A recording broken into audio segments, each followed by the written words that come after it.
Hi hello नमस्कार. तर आज आपण बनवणार वरणाची डाळ. तर चला बघूया त्याची रेसिपी आवडल्यास लाईक शेअर सबस्क्राईब करा. तर बघूया त्याची रेसिपी. तर मी पहिल्यांदा तुरीची डाळ आणि मुगाची डाळ घेतलेली आहे. स्वच्छ धुवून घेतलेली आहे. त्याच्यामध्ये आता आपल्याला 4 शिट्ट्या येईपर्यंत आपल्याला शिजून द्यायचं आहे. त्यात आपण त्याच्यामध्ये टाकणार आहोत पाणी आणि 4 शिट्ट्या येईपर्यंत आपल्याला ते शिजून द्यायचं आहे.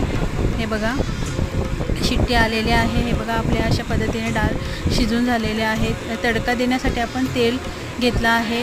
जिरे मोहरी मिरची टमाटर लसूण आणि कढीपत्ता घेतलेला आहे आणि कोकमही घेतलेला आहे.